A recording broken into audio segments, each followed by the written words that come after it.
esta es la segunda lección del libro de Hechos, pero primero vamos a repasar lo que hemos estudiado en la clase anterior, en la última clase. ¿Ok? Lo que vamos a usar para entender el libro de Hechos es este gráfico. ¿Ok? Toda la Biblia es sobre el reino de Dios. Y la manera en que somos conectados con el reino de Dios es por medio del pacto. Okay. Encontramos el desarrollo del pacto en el Antiguo Testamento, empezando en el jardín y continúa con Noé, con Abraham, con Moisés, con David también. Y cuando llegamos en el Nuevo Testamento, ¿qué encontramos? Encontramos la vida de Jesucristo, su muerte y su resurrección. Y después de ese evento, de la muerte y la resurrección de Jesucristo, encontramos la explosión del pacto de gracia. ¿Ok? Encontramos que Dios ha aumentado la idea de un rey, que Jesucristo es el rey de todo, no solamente es un rey humano, pero es un rey celestial, un rey espiritual de toda la creación. ¿Ok? También la idea de la nación ha aumentado también. Dios no solamente quiere la nación de Israel, pero Él quiere todas las naciones, todos sus pueblos, todas sus tribus y también la tierra. Dios no está contento solamente con Israel, la tierra prometida, pero Dios quiere todo el mundo, toda la creación, todo el universo. ¿Ok? Y en ese sentido, en la perspectiva del pacto de gracia, encontramos varios temas en el libro de Hechos. Entonces, lo que tratamos de hacer nosotros en esta clase es estudiar cada tema que encontramos en esta lista. ¿Ok? En la otra clase tuvimos la meta de estudiar 3 temas, pero no tuvimos tiempo, solamente cumplimos el tema de la cristología, pero hoy día vamos a tener la misma meta. Queremos cumplir y estudiar 3 temas. ¿Ok? Vamos a estudiar la neumatología, es el estudio del Espíritu Santo. La soteriología, eso es acerca de la salvación, la doctrina de la salvación. Y el tercer tema que vamos a estudiar es la eclesiología, es la doctrina de la iglesia. ¿Ok? Muy bien. Y la otra cosa que tenemos que recordar es esta pregunta. ¿Lo que leemos en el libro de Hechos es normativo o es descriptivo? En otras palabras, normativo significa que es una regla para nosotros. Lo que vemos en el libro de Hechos es una regla para nuestras iglesias hoy día. ¿Okay? Pero descriptivo simplemente dice que la iglesia en esos tiempos estuvo en un tiempo muy importante, un tiempo muy diferente, y por eso lo que encontramos es una descripción de la historia y no es una regla para nosotros. ¿Ok? Entonces vamos a luchar con esa pregunta en nuestros estudios de los temas. ¿Ok? De los temas. Muy bien. Y también yo quiero volver al estudio de caso que vemos la semana pasada. Dice, tu amigo en la iglesia te pregunta, he escuchado que para ser un cristiano verdadero hay que hablar en lenguas porque eso es lo que sucede en el libro de Hechos. ¿Es cierto? Ok, no vamos a contestar esa pregunta ahora, pero es una introducción del estudio de la neumatología, del estudio del Espíritu Santo. ¿Ok? Y después de esta sección vamos a volver a este estudio de caso. Okay. Pero primero, para estudiar la obra del Espíritu Santo en el libro de Hechos, vamos a empezar con Pentecostés. ¿Por qué? Porque no puedes estudiar el Espíritu Santo sin estudiar Pentecostés. Okay. La primera cosa que vemos es que Pentecostés no es algo nuevo en el Nuevo Testamento. ¿Ok? Pentecostés tiene sus raíces en el Antiguo Testamento. Y en el Antiguo Testamento se llamaba la fiesta de las semanas. Pentecostés simplemente significa 50 en el griego. ¿Ok? Entonces es una traducción en griego de la fiesta de las semanas. ¿Ok? ¿Qué fue la fiesta de las semanas? ¿Alguien sabe? En el Antiguo Testamento.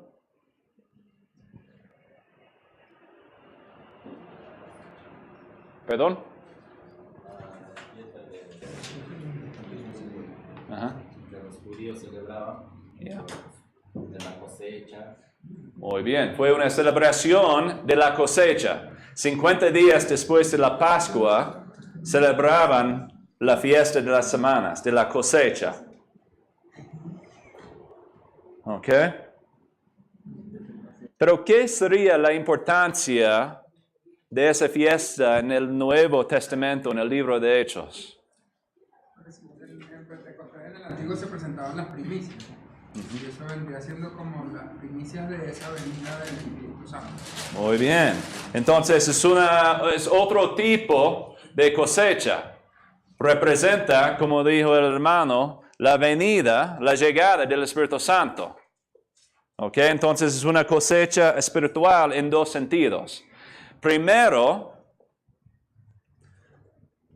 los hijos de Dios recibieron el Espíritu Santo. ¿Okay? Es una cosecha de los dones de Él, las bendiciones de Él, pero también es una cosecha de la iglesia misma. La iglesia iba a empezar a aumentar y expandirse en todo el mundo. ¿Okay? Entonces es una cosecha de la recepción del Espíritu Santo y una cosecha del crecimiento de la iglesia. ¿Ok?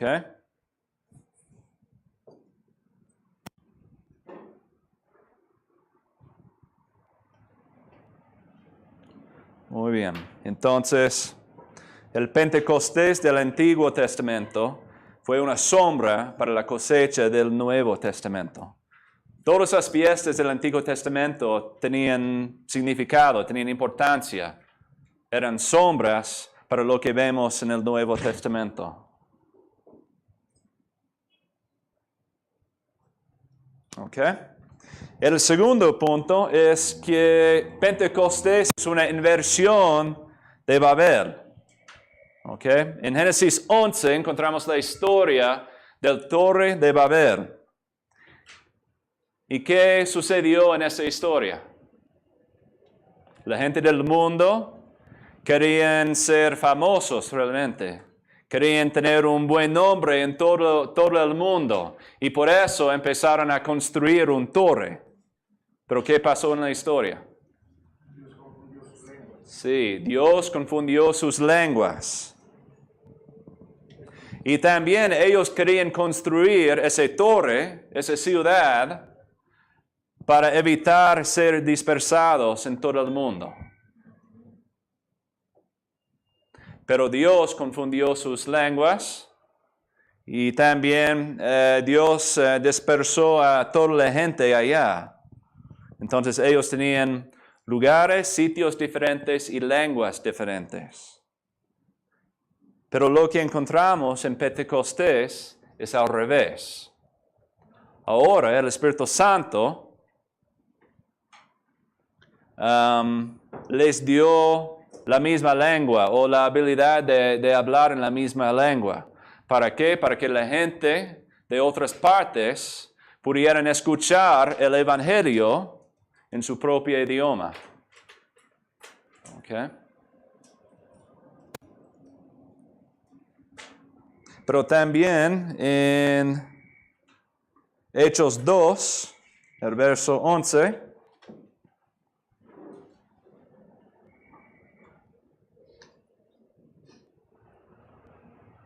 ¿qué encontramos? ¿Qué leemos? Dice, todos por igual los oímos proclamar en nuestra propia lengua las maravillas de Dios. Entonces, en la historia de Babel, ellos estaban tratando de ser famosos para hablar mucho de sí mismos, pero en el Nuevo Testamento, en Hechos, en Pentecostés, ¿de qué están hablando? De las maravillas de Dios. Entonces la gloria no era para sí mismo, pero era para Dios en Pentecostés.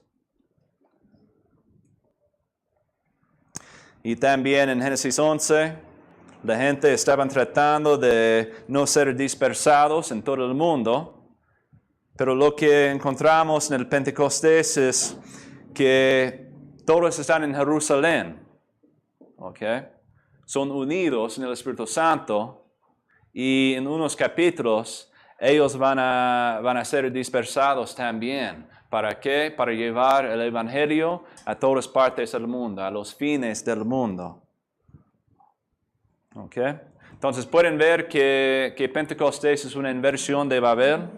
Todo es al revés, realmente. Entonces podemos ver que Dios está restaurando el pecado de los seres humanos. Y el tercer punto en Pentecostés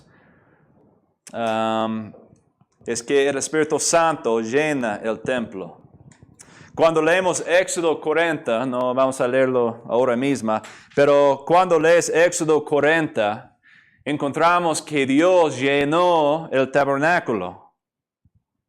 Y también en 2 Crónicas 7, encontramos que Dios, después del tabernáculo, Él llenó el templo. Y cuando leemos estas historias, realmente refleja mucho la descripción que encontramos en Pentecostés. Con el viento, con el fuego, con el poder de Dios llenando el templo, es lo que encontramos en Pentecostés. Esto es diferente a lo de Corintios 14, ¿no? Que habla de las lenguas. Sí, vamos a tratar ese asunto en un momento. La hermana está hablando de ese don de las lenguas. Sí, vamos a tratar ese asunto en un momento. Pero lo que tenemos que ver en este momento es que somos el templo, ¿no?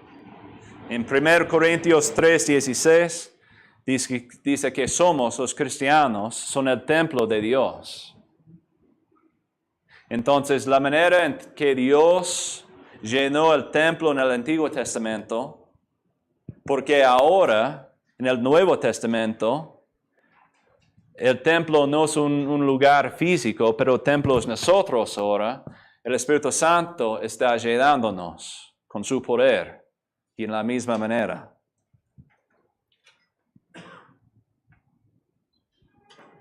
Okay. En otras palabras, Pentecostés es el cumplimiento de la fiesta de las semanas del Antiguo Testamento. Es una inversión de lo que encontramos en Babel para glorificar a Dios. Y también es para mostrarnos que nosotros somos el templo de Dios. En el Nuevo Testamento, la presencia de Dios no está en ningún templo, ni en ningún lugar tampoco, pero la presencia de Dios está en cada cristiano, cada creyente. ¿Hay preguntas acerca de esos 3 puntos? Solo una aclaración, es Éxodo 40, 34. 34. Gracias.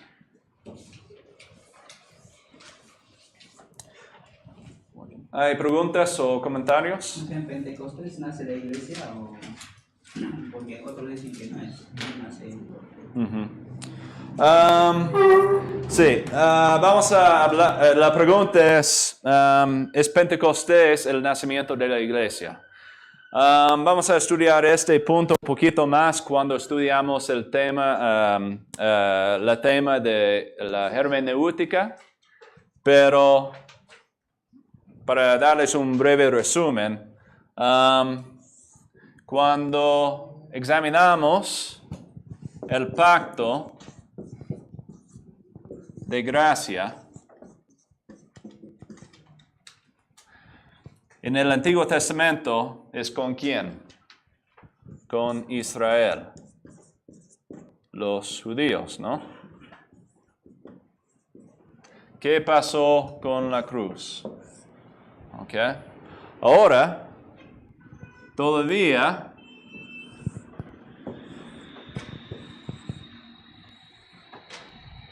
aún está con Israel, pero ha aumentado también. Ahora es con la iglesia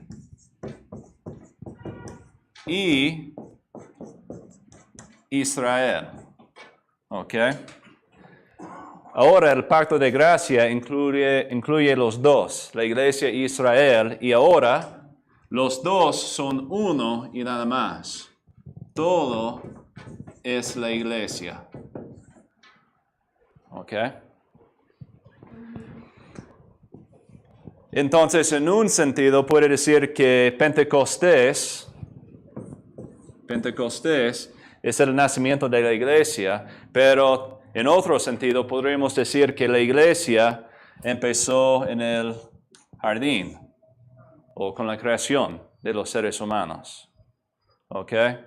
Entonces, hay dos sentidos en esa pregunta. ¿Ok? Nosotros creemos que la iglesia comenzó cuando Jesucristo llamó a los 12 apóstoles. Los apóstoles, entonces sería acá. Y bueno, son posesiones. Yeah. Sí, entonces realmente son dos caras de la misma moneda en un sentido. Pero lo que es diferente con la teología del pacto es que en el dispensacionalismo ellos enseñan que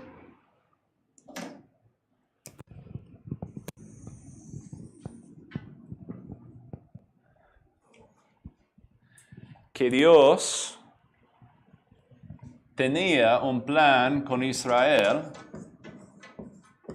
en el Antiguo Testamento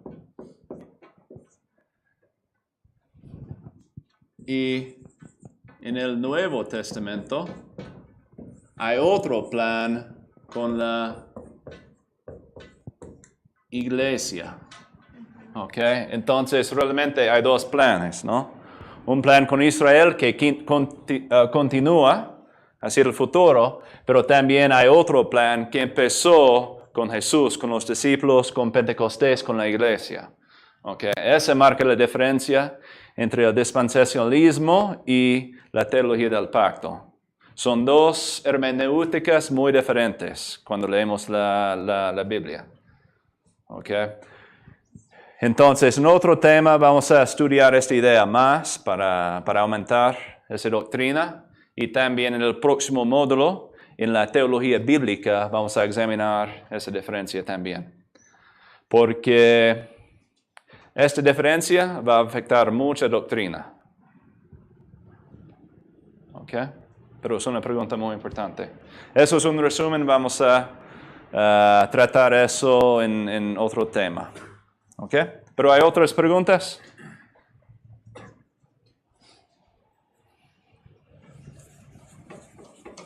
¿Ok?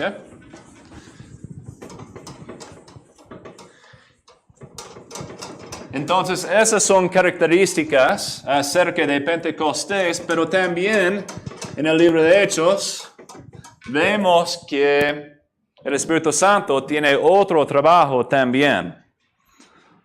Por ahora solamente tenemos tiempo para resumir esta lista, ¿ok? Primero, y sobre todo, el Espíritu Santo nos da poder de ser testigos del Evangelio de Jesucristo. Ok, encontramos muchos versos que dicen eso. No vamos a leerlos, pero esta es una lista si quieren escribirlo.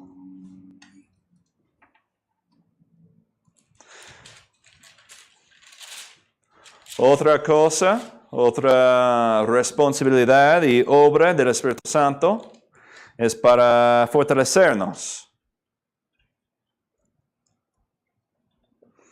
En el capítulo 9, 31, dice que mientras tanto la iglesia disfrutaba de paz a la vez que se consolidaba en toda Judea, Galilea y Samaria, pues vivía en el temor del Señor e iba creciendo en número, fortalecida por el Espíritu Santo. Entonces, en todo el libro de Hechos, Dios está fortaleciendo a la iglesia.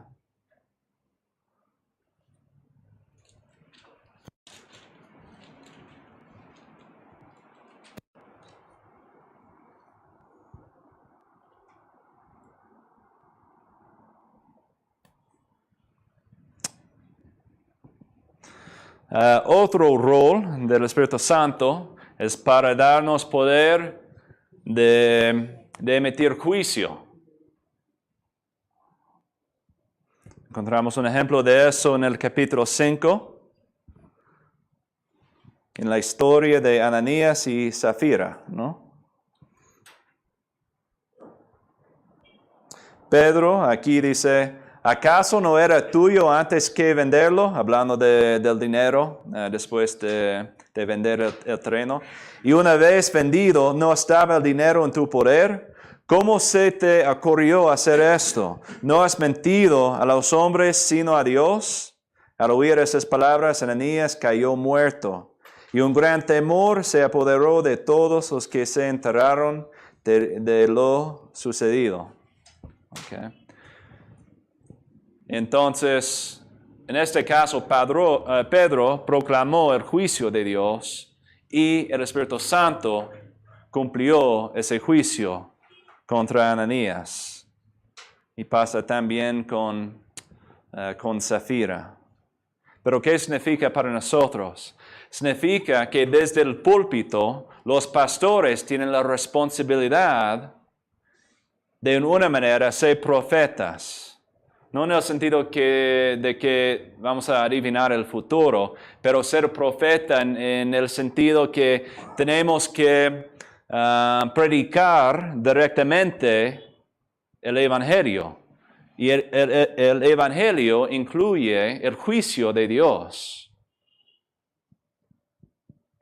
Entonces, cuando vemos el pecado en la vida de alguien, no solamente tenemos la responsabilidad de hablar con esa persona cara a cara, pero generalmente desde el púlpito tenemos que tratar el asunto del pecado.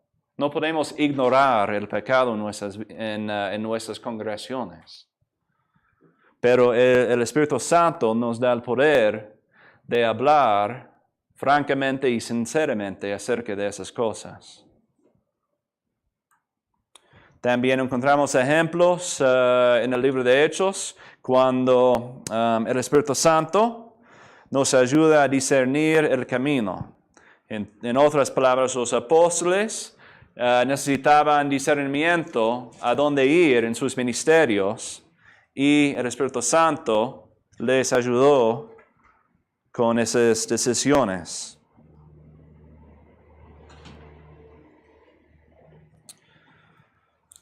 También el Espíritu Santo nos da la sabiduría.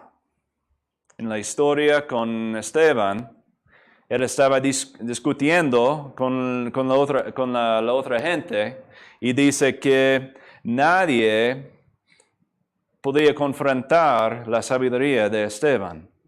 Y esa sabiduría era un don, un regalo del Espíritu Santo.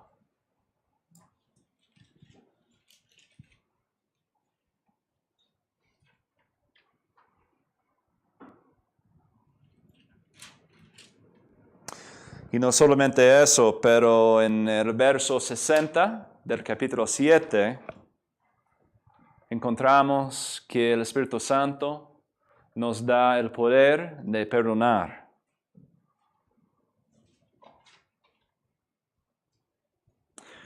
En este caso, Esteban iba a morir por la gente, pero ¿qué dice en el verso 60? Luego cayó de rodillas y gritó: Señor, no les tomes en cuenta este pecado. Cuando hubo dicho esto, murió. Entonces, si yo estuviera en lugar de Esteban, eso sería el pensamiento más lejos, ¿no? Yo no pensaría en eso. Yo estaría muy enojado con la gente y proclamando el juicio de Dios. Castígalos, Dios, por lo que están haciendo. Pero por el poder del Espíritu Santo es al contrario. Podemos perdonar a otras personas. Aun con las agresiones más graves, más fuertes, podemos perdonar. Y es casi igual, pero con el poder del Espíritu Santo podemos tener compasión.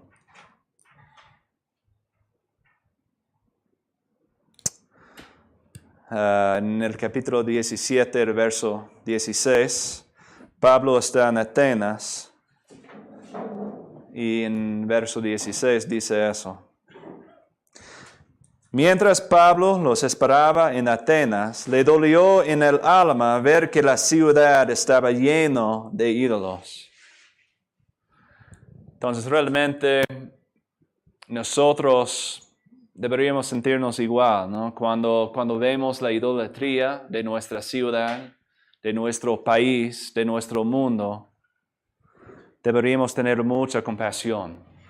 Y esa compasión, ese amor, solamente viene por el poder del Espíritu Santo, como tenía Pablo. Y también, obviamente, el poder del Espíritu Santo es para dar señales y prodigios. Y hay una lista de versos que explica eso.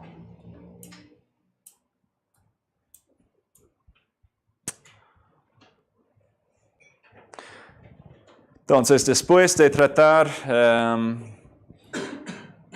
el tema de Pentecostés y el propósito del Espíritu Santo, se me olvidó mencionar una cosa.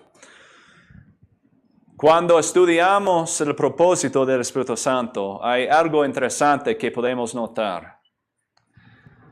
Y lo que notamos es que el rol y la obra del Espíritu Santo no es traer la gloria a sí mismo.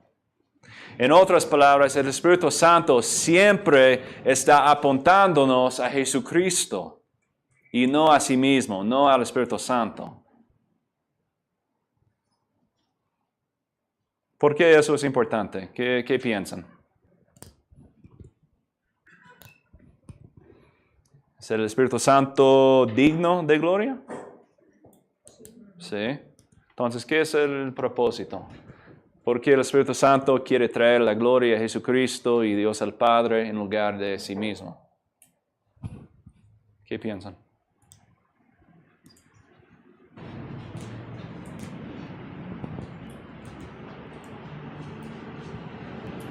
¿Alguien tiene una idea? Sí, hermano. Así que hoy en día hay muchos movimientos acerca de campañas y de cosas que se sacan acerca del Espíritu Santo y el Espíritu Santo, y se habla del toque del Espíritu Santo y del fuego del Espíritu Santo. Se habla mucho de ese tema. Y básicamente se olvida la función que dice, cuál es la función del Espíritu Santo, que es convencer de pecado, de justicia y de juicio, y obviamente llevar a Jesucristo, es para que lo conozcan. Él es el medio que Dios usa para que conozcamos cada vez más a Jesucristo. Pero simple y llanamente se le da gloria al Espíritu Santo, no porque no la merezca, sino porque se exalta el Espíritu Santo por las señales y por las cosas que pasan en estas campañas. Pero al final de cuentas la gente anda detrás del Espíritu Santo y no detrás de Cristo.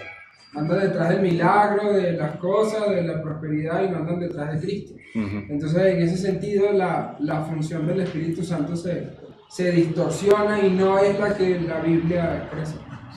Exactamente, gracias, hermano. Sí, lo que dijo hermano Jesús es que cuando pensamos en el Espíritu Santo, muchas veces pensamos en los dones.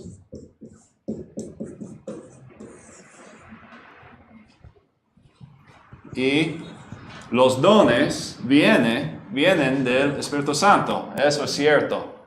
Pero muchas veces, cuando pensamos en los dones, desafortunadamente, usamos los dones para glorificar a nosotros mismos. Yo soy profeta, yo hablo en lenguas. ¿Por qué tú no hablas en lenguas? O usamos los dones solamente para traernos la gloria. Pero el Espíritu Santo, su rol no es hacer eso. Más bien su rol es para glorificar a Jesucristo. Y en la misma manera, los dones del Espíritu Santo son para traer gloria a Jesucristo, no a nosotros mismos. Entonces, en un sentido, la obra del Espíritu Santo es un ejemplo para nosotros. No usamos los dones para traernos la gloria, como el Espíritu, y es así con el Espíritu Santo, pero los dones son para glorificar a Jesucristo. ¿Ok? Entonces, por eso, el Espíritu Santo no quiere que el enfoque sea a sí mismo, pero más bien a Jesucristo. No solamente en su persona y su obra, pero también en sus dones. Todo es para la gloria de Jesucristo, como el Rey en el reino de Dios. ¿Ok?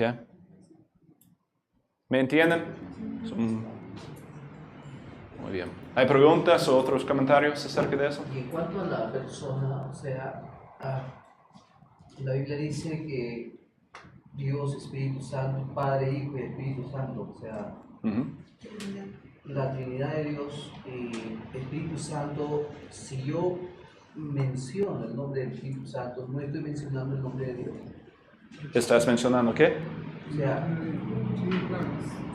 si yo menciono el nombre del Espíritu Santo, no menciono el nombre del Padre, Hijo de Dios.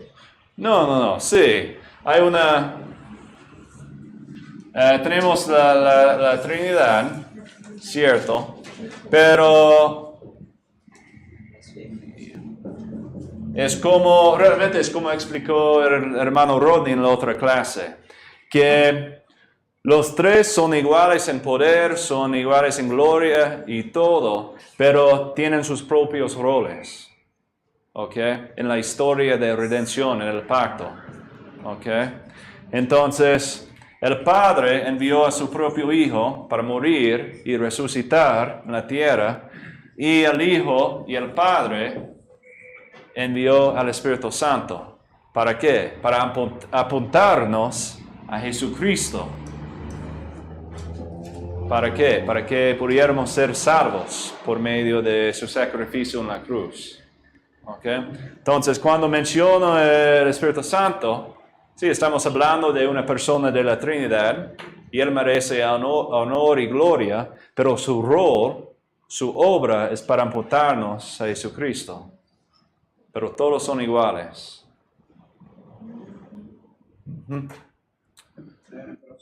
¿Cuánto es cuando uno blasfema al Espíritu Santo? ¿El Espíritu Santo? Ya. El pecado imperdonable. ¿Estás hablando de eso? Cuando alguien desfama el Espíritu Santo, ¿por qué es tan grave? Podría ser su propia clase, pero para resumir, si desfamamos el Espíritu Santo, estamos desfamando el Hijo también.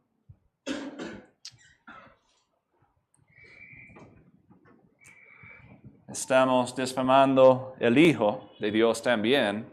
¿Por qué? Porque el Espíritu Santo está apuntándonos a Él. Pero también estamos robando a Dios de su gloria. ¿Por qué? Porque la obra del Espíritu Santo es para darnos la fe que necesitamos para ser salvo. En otras palabras, el Espíritu Santo nos da la fe, y como hemos visto en la otra clase, la salvación es por medio de la fe. ¿Ok? Entonces, si defamamos el Espíritu Santo, estamos negando, otro color es mejor, estamos negando la fe, y por eso estamos negando la salvación. ¿Ok? Para decir que la salvación es por nuestras obras, estamos defamando el Espíritu Santo. Y por eso ese pecado es imperdonable. ¿Ok? Porque necesitamos la fe para tener la salvación. Pero cuando decimos que la salvación es por nuestras obras, estamos cancelando todo esto.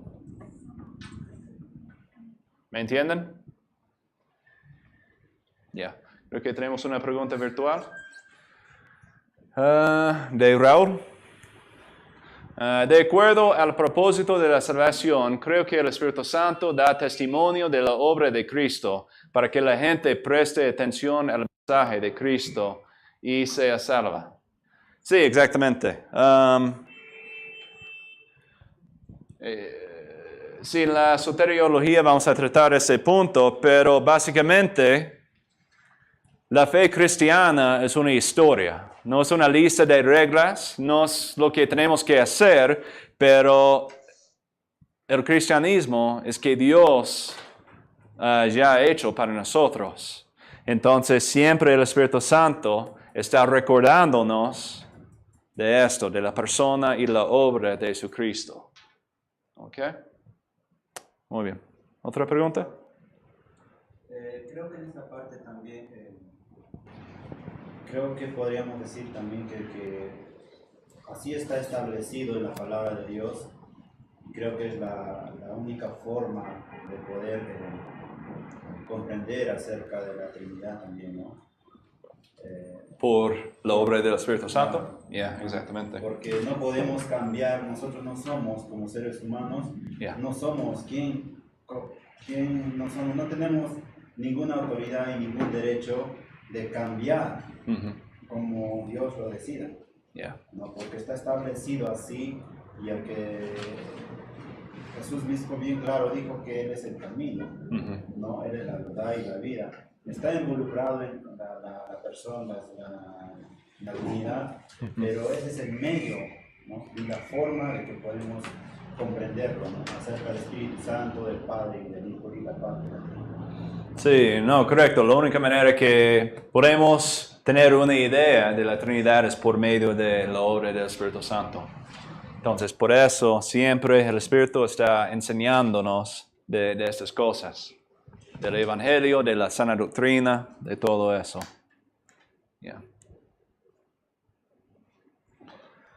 Muy bien.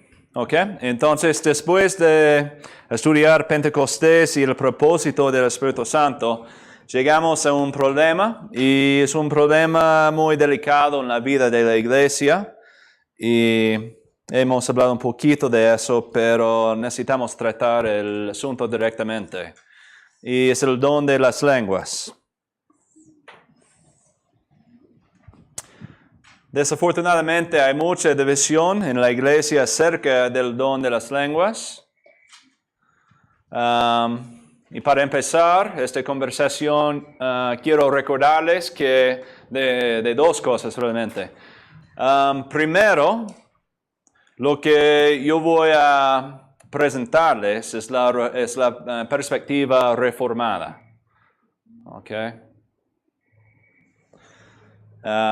Otra vez, el seminario está abierto a todos, pero enseñamos de esa perspectiva reformada. Entonces ustedes van a saber más de esto en un momento. Pero la otra cosa es que solamente vamos a tratar la idea de las lenguas en el libro de Hechos. No tenemos tiempo para examinar Corintios o otros libros de la Biblia para tratar ese asunto, pero solamente vamos a tratar el libro de Hechos. ¿Por qué? Uno, por motivos de tiempo, pero la otra cosa es que el don de lenguas que encontramos en el libro de Hechos parece muy diferente del don de lenguas de lo que estaba hablando Pablo en sus cartas. Okay. En el libro de Hechos, las lenguas es... vamos a empezar con las ocasiones. Okay. Primero, encontramos 4 ocasiones de las lenguas en el libro de Hechos. Primero en el capítulo 2, el capítulo 8, el capítulo 10 y el capítulo 19. Okay. Típicamente cuando pensamos en Pentecostés, Pensamos en el libro, en el capítulo 2, pero encontramos casi la misma historia en 4 secciones de Hechos. En estas 4 ocasiones. Okay. Pero hay observaciones que son muy importantes para responder a esta pregunta. Okay. La primera cosa es que cuando encontramos un evento acerca de las lenguas, lo que encontramos es que la gente está hablando en una lengua que otros pueden entender. Okay.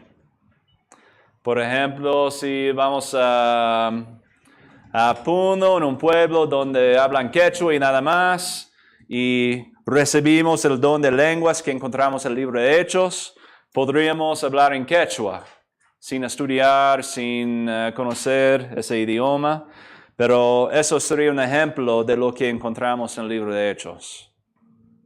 Okay.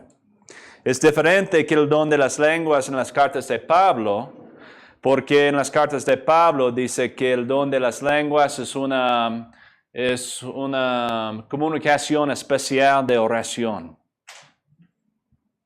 Y Pablo también dice que si no hay un traductor, no vale nada ese don de lenguas.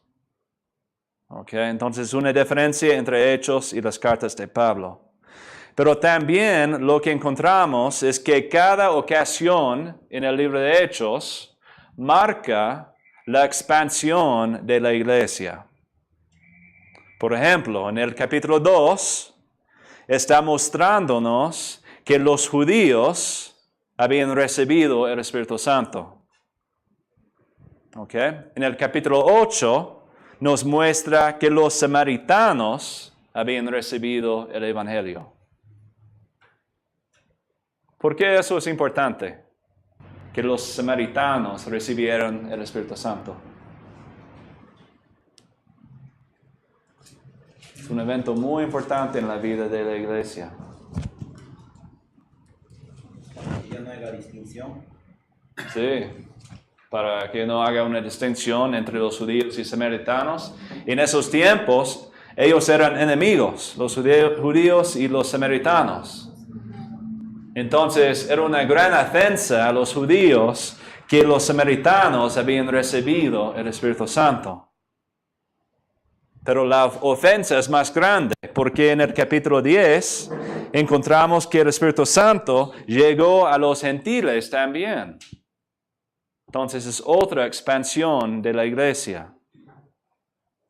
Y la última expansión son los discípulos de Juan en el capítulo 19. Ellos también recibieron el Espíritu Santo y recibieron el don de hablar en lenguas en ese momento también. Entonces, cada ocasión es la expansión del Evangelio. Y la otra observación es que ese don de lenguas pasó cuando los apóstoles estaban presentes en esa expansión del Evangelio. Okay. Por esa razón tenemos que pensar en la pregunta que ya hemos examinado. ¿Es la historia de Pentecostés y esas ocasiones del don de idiomas, de lenguas, es algo normativo o es algo descriptivo? ¿Qué piensan? La Biblia no lo dice. ¿No lo dice? Ok. Entonces, en la iglesia estamos fallando si cada domingo nuestra congregación no está hablando en lenguas. No. Es algo descriptivo. ¿Perdón? Es algo descriptivo. ¿Algo descriptivo? ¿Por qué dices eso? Porque es el cumplimiento de lo que estaba escrito bajo las promesas de Dios hacia nuestros primeros padres, se podría decir. Yeah. Sí. Entonces, de la perspectiva reformada, diríamos que Pentecostés y ese don de lenguas es algo descriptivo.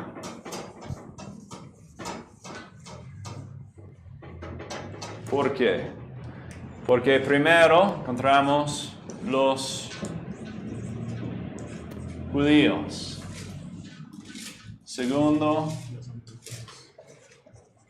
samaritanos. Después, los gentiles. Y después, los discípulos de Juan el Bautista. ¿Okay? Entonces, pensamos que es algo descriptivo porque Dios está marcando la expansión de su iglesia, pero también ese don era necesario para mostrar la conexión con cada grupo de gente. ¿Okay? Para que los judíos podrían comunicar con los samaritanos, para que los samaritanos y los judíos podrían comunicarse con los gentiles, y etc. Es una expansión del evangelio. Y por esa razón, de la perspectiva reformada, creemos que es algo descriptivo. ¿Okay? Por ejemplo, el otro ejemplo, si yo voy a Puno para compartirles el evangelio, yo no voy a esperar que ellos vayan a hablar en lenguas. ¿Okay? ¿Por qué? Porque es un evento que ya ha pasado. Específicamente acá, los gentiles. ¿Okay? Los que viven en Puno son gentiles. Creo que no hay judíos en esta aula. Entonces ustedes y yo somos gentiles. ¿Okay? Entonces ya el evangelio ha alcanzado nuestro grupo. Y por eso Dios está mostrando el crecimiento de la iglesia y está mostrando la inversión de Babel. Y eso es una historia para nosotros y es una historia descriptiva. ¿Okay? La otra cosa es que los apóstoles estaban presentes en cada instancia. Y también, de la perspectiva reformada, creemos que los apóstoles no viven hoy día. No existen apóstoles con mayúscula hoy día. ¿Por qué? Porque los apóstoles del Nuevo Testamento tienen un propósito específico. Para recibir la palabra de Dios, para dar la palabra de Dios y para escribir la palabra de Dios. Entonces, porque el canon de la Biblia está cerrado, el oficio del apóstol también está cerrado. ¿Okay? Entonces, si yo voy a Puno, yo no voy a tener a un apóstol a mi lado. ¿Okay? Entonces, otra vez, no voy a esperar ese don de lenguas en la evangelización. O sea, ya no hay manifestación del Espíritu Santo en hablar lenguas. En hablar lenguas. Ya no hay. En este sentido, la perspectiva reformada dice que no. ¿Por qué? Porque la historia en el libro de Hechos, algo único, algo especial para el crecimiento de la iglesia temprana. De la perspectiva pentecostal, dice que en calle Azusa, no sé en qué cayó desde el Espíritu Santo y los ángeles se esparció con la historia de calle Azusa. ¿La historia de qué? Calle Azusa. Calle Azusa. No sé lo que es. ¿Calle Azusa? ¿Qué es eso? Calle Azusa En Estados Unidos. Donde comenzó el movimiento pentecostal. Sí. Ok. Yo quería comentar algo también. Sí. Y es sobre eso que estás diciendo. Me gustó el cuadro anterior porque dice que el Espíritu Santo nos da poder para tener sabiduría, perdonar, tener compasión y señales, ¿no? Y generalmente cuando a mí me dicen, digamos, la palabra poder, uno siempre piensa en algo grandioso, ¿no? Algo extraordinario, como lo último, los prodigios. Y quizá hoy en día, si no vemos las señales y prodigios, digamos, en alguna iglesia o en algún lugar, uno puede llegar a pensar, bueno, esa gente no tiene el Espíritu o esa iglesia no tiene el Espíritu, pero el Espíritu Santo no solamente nos da el poder para hacer señales, o no nos dio el poder solo para eso. Es decir, tener el poder del Espíritu Santo también significa perdonar a otros y tener compasión de otros y también tener sabiduría para actuar prudentemente y conforme a los frutos del Espíritu. Entonces, a veces pensamos en poder solamente en lo extraordinario, pero no pensamos en el poder del Espíritu de Dios para manejar situaciones o evangelizar o trabajar para Dios en otras áreas, ¿no? Que también son importantes. Pastor, usted hablaba de que está hablando de los idiomas, ¿no? En esto de Hechos.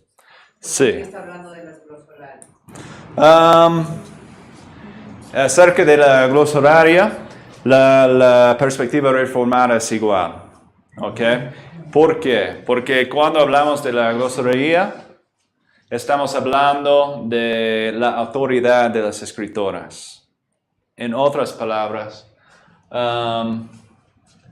cuando hablamos de lenguas,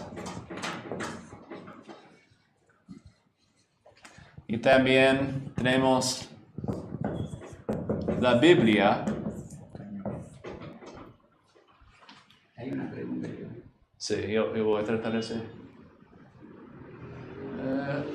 Ok, podemos tratar esa pregunta también. Hoy en día hay muchos apóstoles como sabe de esto.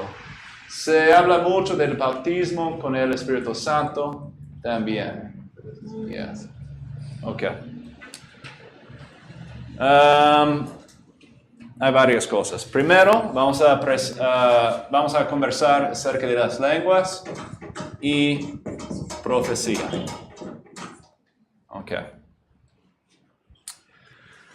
Como hemos estudiado en Hebreos por medio de la devocional del pastor Nathaniel, en Hebreos, dice que anteriormente Dios hablaba por medio de las profetas, pero en estos tiempos, en el Nuevo Testamento, Dios ha hablado por medio de Jesucristo. ¿Ok? Entonces, los apóstoles del Nuevo Testamento estaban dando testimonio de Jesucristo. ¿Por qué? Porque obviamente en la iglesia temprana, ellos no tenían una copia de la Biblia, las Escrituras. Entonces, por eso era necesario que Dios y el Espíritu Santo usó las profetas o los apóstoles para dar testimonio y para escribir ese testimonio en las escrituras que nosotros tenemos hoy día. Entonces creemos que después de la obra y el propósito de los apóstoles, después de eso, no había una función para ellos porque Dios había cumplido su propósito por medio de ellos. Y su propósito era la Biblia que tenemos hoy día. Entonces, por eso creemos que el canon de la Biblia está cerrado. Hoy día no podemos añadir más libros, no podemos añadir más profecías, no añadir nada a este libro. Y dice en Apocalipsis que vamos a recibir un castigo si tratamos de añadir algo. ¿Ok? Entonces, ¿qué tiene que ver con los dones de profecía y lenguas? ¿Ok? Cuando hablamos de la profecía, típicamente pensamos en la idea que una persona recibe un mensaje de Dios acerca de la circunstancia actual o del futuro o de algo así. Pero en la Biblia, esos profetas tenían autoridad. ¿Okay? El don de profecía, en ese sentido, tenía autoridad. Y también con las lenguas. Si alguien dice que están hablando en lenguas por medio del Espíritu Santo, necesariamente están diciendo que lo que dicen es infalible. ¿Ok? Entonces la profecía y lenguas es un mensaje infalible. ¿Ok? Entonces, ¿qué es el problema? El problema es que la Biblia es el mensaje infalible. ¿Ok? Y no podemos mezclar los dos. ¿Por qué? Porque si un mensaje de alguien que está hablando en lenguas o de profecía tiene autoridad y es al contrario del mensaje bíblico, ¿cómo podemos discernir la diferencia? ¿Okay? Dios no es un Dios de confusión. ¿Okay? También Dios no va a contradecirse. ¿Contradecirse? Sí. ¿Esa palabra? Dios no va a contradecirse. Es una cosa. Entonces, cuando hay una diferencia, podemos ver que la persona que está hablando en lenguas o que tiene profecía está mintiendo realmente. Está confundido, está mintiendo, tiene otros motivos, no sabemos, pero es incorrecto en cada caso. ¿Ok? Ya. Yo tuve otro punto, pero no me acuerdo. Sí. Entonces, en la iglesia reformada, la iglesia protestante, típicamente creemos que la Biblia es la última autoridad. ¿Ok? Y hay un pastor, se llama John MacArthur, dice que si un mensaje que alguien recibe por lenguas o profecía está de acuerdo con la Biblia, no tiene propósito.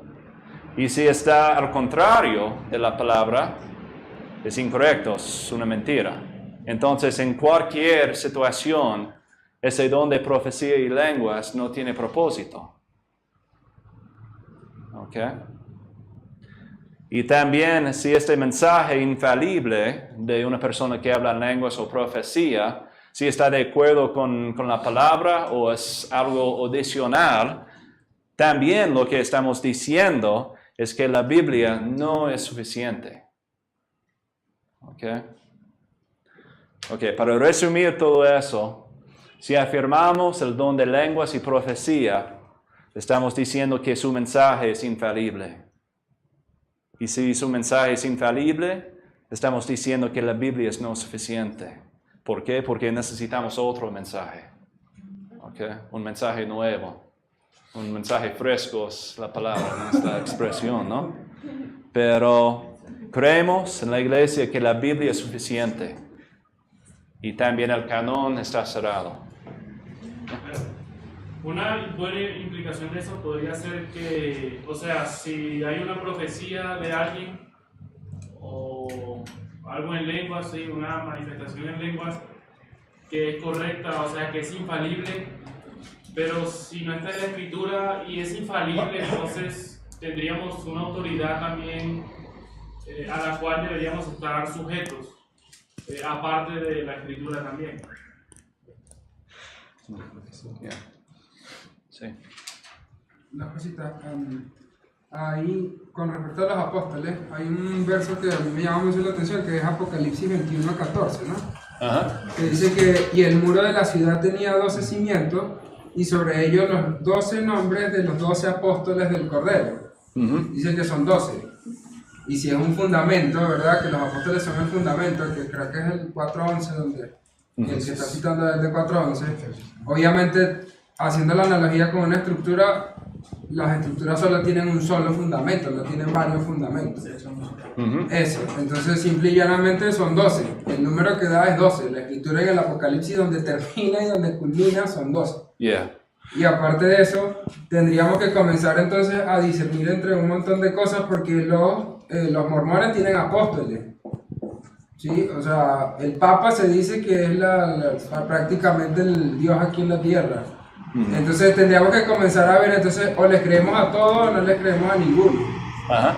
Eso, ¿no? Eso por una parte. Y con respecto a lo del don de lengua, nombró a John MacArthur, hay un libro que es bien interesante y una explicación bien amplia con respecto al uso de los, mal uso de los dones, supuesto. y aclara muchas cosas. Lo que pasa es que hay que leerlo bien objetivamente, porque hay cosas en las que de repente hemos creído que puede herir ciertas susceptibilidades, pues. Como por ejemplo que él hace hay una persona experto en lingüística que él hace una investigación en distintos países, distintas culturas, y con respecto a lo que hablaba la hermana de la glosolali, él dice que el experto en lingüística dijo que nunca llegaron a coincidir como para decir que eso fuera un idioma. Sí, entonces que es la diferencia con el de hecho, que era un idioma. Sí. De una u otra forma era un idioma. Entonces, esas diferencias así hay que estudiarlas. Sí, sí. Los de Corintios sí hablaron no idiomas, sino glosolarias, y en hechos hablaron idiomas.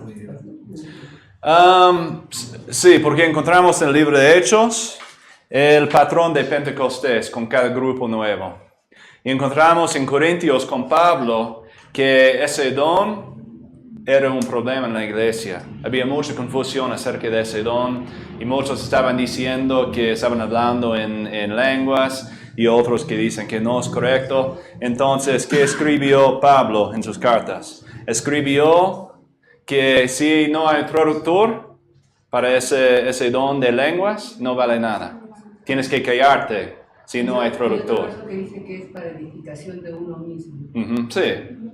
Sí, entonces, entonces lo que estamos tratando es la idea que los dones espirituales son para la edificación de toda la iglesia, para la bendición de toda la iglesia. Y por eso Pablo dice que si no hay traductor, si es para tu propia edificación y nada más, dice cállate. Son palabras casi fuertes, pero él está tratando de resolver el problema en la iglesia temprana del don de las lenguas. ¿Ok? Ok, yo voy a tratar Efesios 4, ¿no? Sí. Yeah. Muy bien. Ok, entonces un hermano virtual está hablando de Efesios 4:11. Ok, en Efesios 4:11 encontramos una lista de oficios en la iglesia. Ok, y la lista es así: los apóstoles, profetas, evangelistas, pastores, maestros. Ok, y específicamente dice él mismo, hablando de Jesús, constituyó a unos apóstoles, otros profetas, otros evangelistas y a otros pastores y maestros. Sí, la perspectiva reformada está de acuerdo. Jesucristo ya había dado estos oficios a la iglesia para la edificación, para el crecimiento de la iglesia. Pero no significa que todos los roles continúan en la iglesia. ¿Okay? Si Jesucristo dio el rol de los apóstoles para que pudiéramos tener las escrituras, la Biblia. ¿Okay? Las profetas también. ¿Okay? Pero sus roles ya han terminado. ¿Por qué? Porque son oficios de revelación.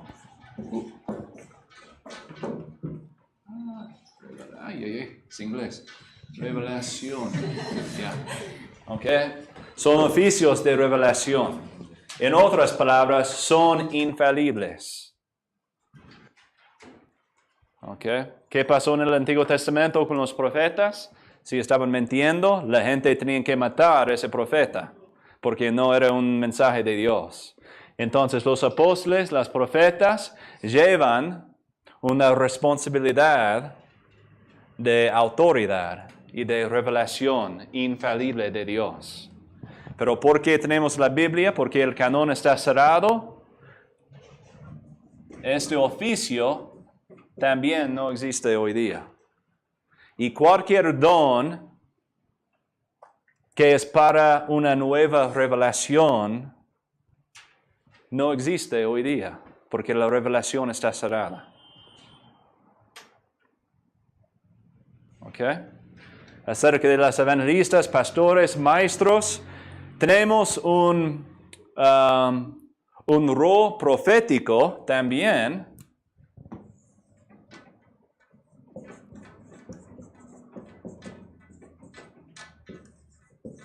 Pero, ¿qué es ese rol profético? Es para predicar la Biblia. Entonces, en un sentido, cada domingo, cuando tu pastor está en el púlpito, él está profetizando, pero él está profetizando la palabra de Dios por medio de las Escrituras. No su propio mensaje, no su propia visión o sueño, algo así. Él debería estar predicando la palabra de Dios. Porque la revelación otra vez está cerrada. ¿Okay? Entonces, evangelistas, pastores, maestros tienen esa responsabilidad.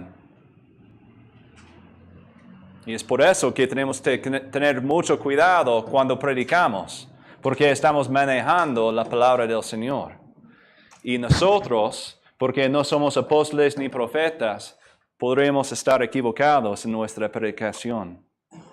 Y por eso tenemos que invertir mucho tiempo en oración, en estudiar las Escrituras, en conocer a la gente de nuestras iglesias. ¿Para qué? Para que podamos hablar proféticamente de las Escrituras. Yo fui a una convención de profecía, yo decía cómo aprender a profetizar, entonces nos dijeron que hay que practicar, entonces nos dijeron coge tu pareja y profetiza. Uy, decía cómo le profeto va a tener 5 hijos, 2 hijos, se va a casar con tal. Entonces no me venía nada, oraba para que me venga algo para la hermana, no me vino nada, le lancé un salmo. Yeah. Pero no me pudo venir algo profético, pero digo, tendría que practicar, entonces creo que no tengo ese don. Ajá. Sí, realmente lo que mencionaste es acerca de lo que dijo el hermano Rodney, en que las lenguas, la profecía es algo muy atractivo. ¿Por qué? Porque esos dones traen mucha atención a nosotros mismos. Entonces creemos esos dones. Pero es por eso y por la sabiduría de Dios que Dios les dio ese don a ciertas personas para escribir la Biblia, las Escrituras. Porque esos dones en nuestras manos sería un desastre realmente. Por ejemplo, yo vi en una persona que sabía que estaba en adulterio, en plena convención, pero sin embargo vino la profeta, las sacó y le dijo vas a tener un hijo y vas a poner tal nombre. Y yo decía, ¿por qué no le dijo que estaba en adulterio? ¿Por qué le dijo eso? Entonces, ¿era bruja o era profeta? No sabía. Sí, tiene razón. Tiene razón. Sí, ya.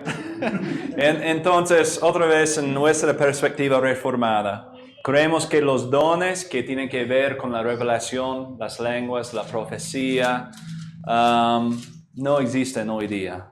Para nuestro bien, para la autoridad de las Escrituras, no existen hoy día. Pero otra vez tenemos que... disculpe.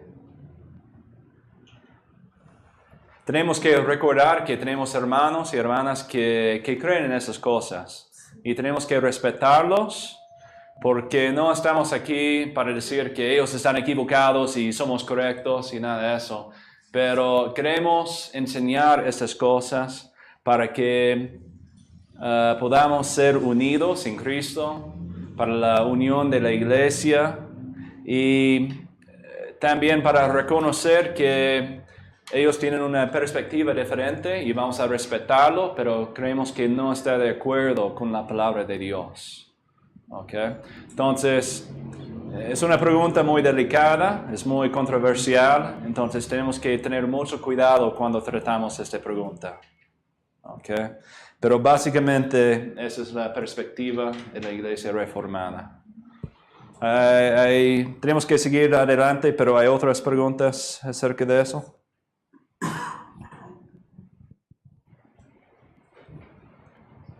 Muy bien, ok. Vamos a tratar de cumplir un tema más, ¿ok?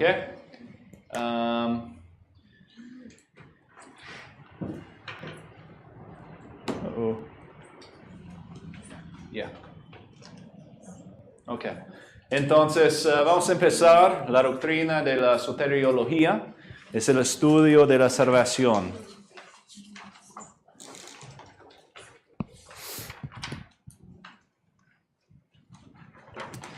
Realmente con este tema empieza en Lucas.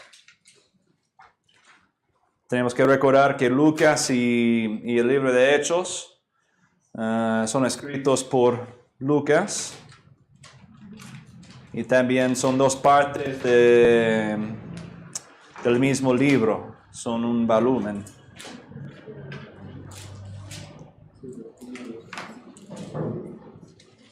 Ok.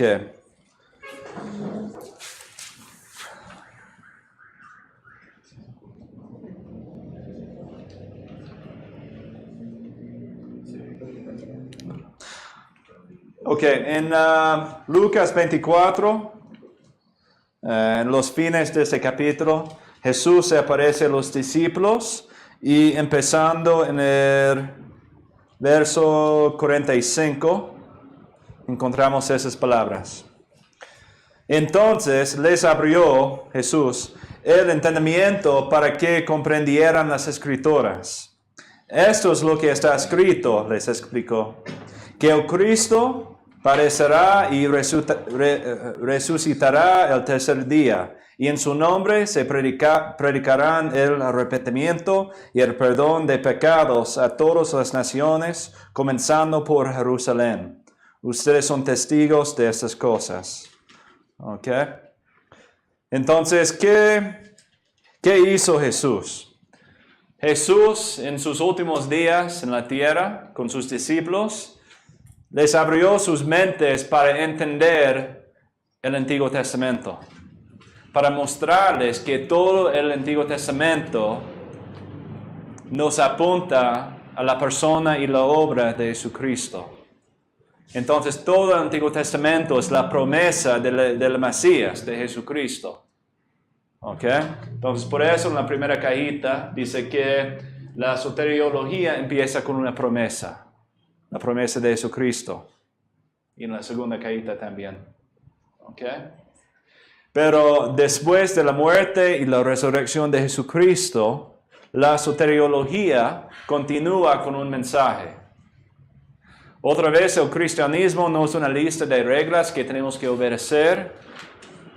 No es un libro acerca de lo que deberíamos hacer, pero la Biblia, la palabra, es acerca de lo que Dios ya ha hecho por medio de su Hijo Jesucristo. Okay. Y la predicación de Pedro en Hechos 2 es un buen ejemplo de esto. Por ejemplo, en el capítulo 2, empezando en el verso 14, Pedro está predicando durante el evento de Pentecostés y está explicando la necesidad de Jesús, la necesidad del Mesías.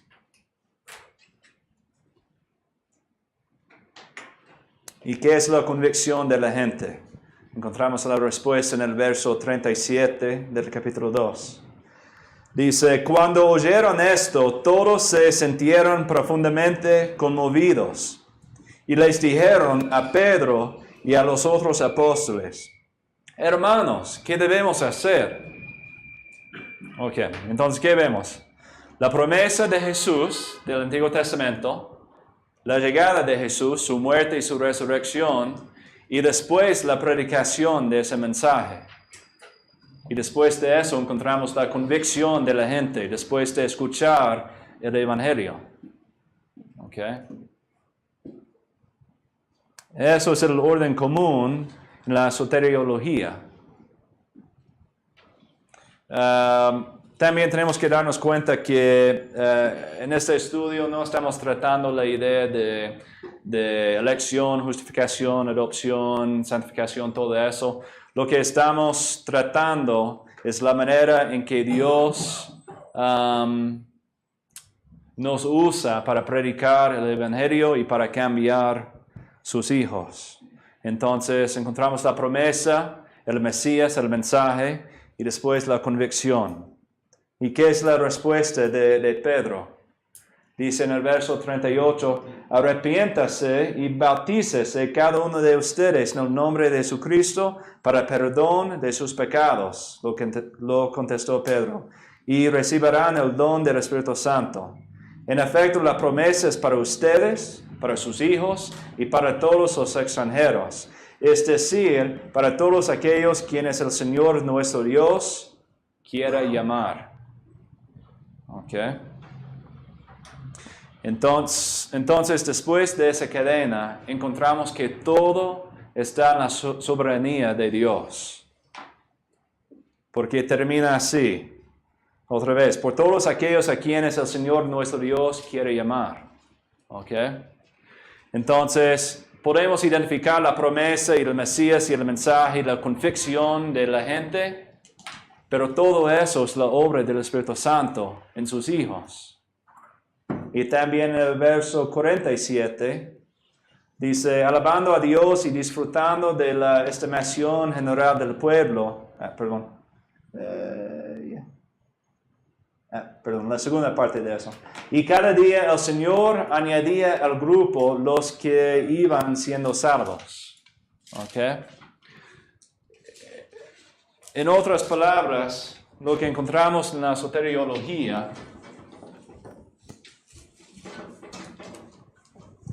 es que hay dos líneas. ¿Ok? Tenemos la predicación, la convicción,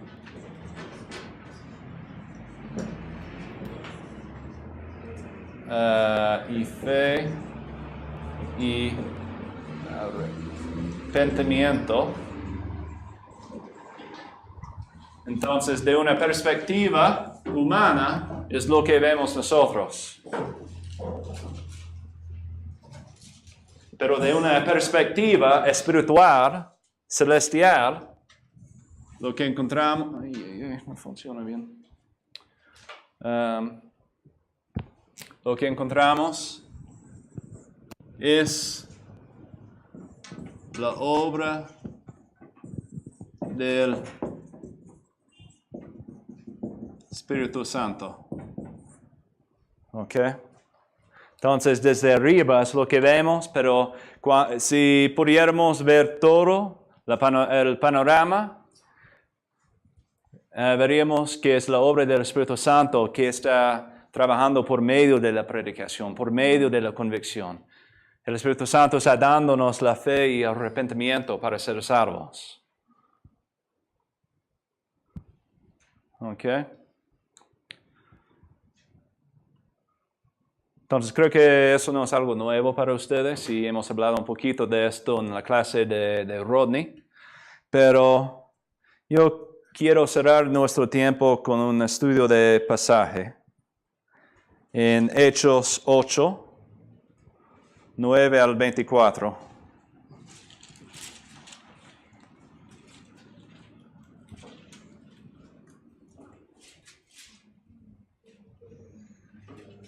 Esa es la historia de Simón el hechicero, y ustedes conocen esta historia, pero ¿alguien puede leerlo en voz alta rápidamente también? Hechos 8, 9 al 24. Y cierto hombre llamado Simón hacía tiempo que estaba ejerciendo la magia en la ciudad y asombrando a la gente de Samaria, pretendiendo ser un gran personaje. Y todos, desde el menor hasta el mayor, le prestaban atención, diciendo, este es el que se llama el gran poder de Dios. Le prestaban atención porque por mucho tiempo los había asombrado con sus artes mágicas. Pero cuando creyeron a Felipe, que anunciaba las buenas nuevas del reino de Dios y el nombre de Cristo Jesús, se bautizaban tanto hombres como mujeres. Y aún Simón mismo creyó, y después de bautizarse continuó con Felipe, y estaba atónito al ver las señales y los grandes milagros que se hacían. Cuando los apóstoles que estaban en Jerusalén oyeron que Samaria había recibido la palabra de Dios, les enviaron a Pedro y a Juan, quienes descendieron y oraron por ellos para que recibieran el Espíritu Santo, pues todavía no habían descendido sobre ninguno de ellos, solo habían sido bautizados en el nombre del Señor Jesús. Entonces les imponían las manos y recibían el Espíritu Santo. Cuando Simón vio que el Espíritu se daba por la imposición de las manos de los apóstoles, les ofreció dinero, diciendo: «Dadme también a mí esta autoridad, de manera que todo aquel sobre quien ponga mis manos reciba el Espíritu Santo». Entonces Pedro le dijo: «Que tu plata perezca contigo, porque pensaste que podías obtener el don de Dios con dinero. No tienes parte ni suerte en este asunto, porque tu corazón no es recto delante de Dios. Por tanto, arrepiéntete de esta tu maldad, y ruega al Señor que, si es posible, se te perdone el intento de tu corazón. Porque veo que estás en hiel de amargura y en cadena de iniquidad». Pero Simón respondió y dijo: «Rogad vosotros al Señor por mí, para que no me sobrevenga nada de lo que habéis dicho». Gracias. Entonces, después de entender esta cadena, tenemos una pregunta simple. ¿Fue salvado Simón del hechicero?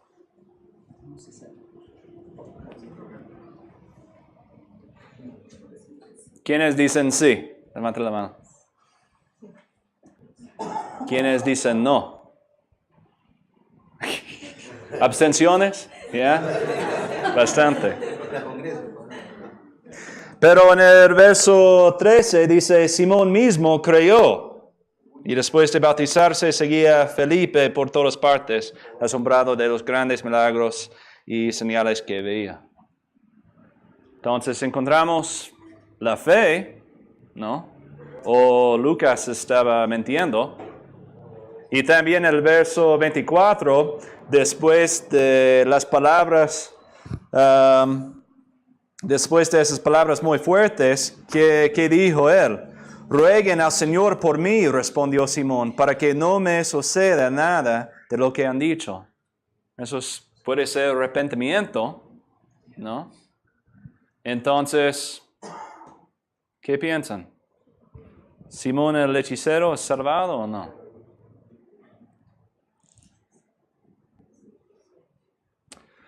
El punto de este estudio de caso es para decir que la salvación no es algo tan simple.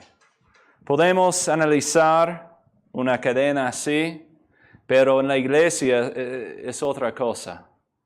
La vida cristiana es algo muy complicada. Podemos bajar en nuestra fe, podemos subir en nuestra fe. Como cristianos podemos ser decepcionados por el pecado, podemos tener motivos que son incorrectos, pero es por eso que tenemos que reconocer que primero no podemos determinar si Simón es un cristiano o no. Eso no es el punto. El punto es que reconocemos que en nuestras iglesias hay mucha gente que están pasando por situaciones muy difíciles. Pueden estar en un ciclo de pecado en sus vidas por otras situaciones, entonces tenemos que tener mucho cuidado cuando estamos tratando la soteriología de otras personas. Como líderes en la iglesia no es nuestro trabajo de discernir quién es cristiano y quién es no. Por ejemplo, en nuestra iglesia tenemos clases de membresía y entrevistas con esas personas, pero no recibimos una visión especial acerca de esa persona. Una persona puede hacerse miembro de la iglesia, puede ser bautizado y 2 semanas después pueden irse. O pueden ser miembros muy fieles por todas sus vidas, no sabemos. Pero tenemos que tener mucho cuidado cuando estamos tratando la obra del Espíritu Santo en la gente de nuestras iglesias. ¿Ok? Entonces, Simón es un buen ejemplo de eso. Realmente la palabra no dice que si es un cristiano o no. Y creo que eso es el propósito de esa historia. Es para decirnos, no sabemos quiénes son cristianos. Pero tenemos que depender en la obra del Espíritu Santo en nuestros ministerios. ¿Okay? Entonces vamos a cerrar con este estudio de caso y también yo voy a orar. Y si tengan otras preguntas podemos conversar después de la clase.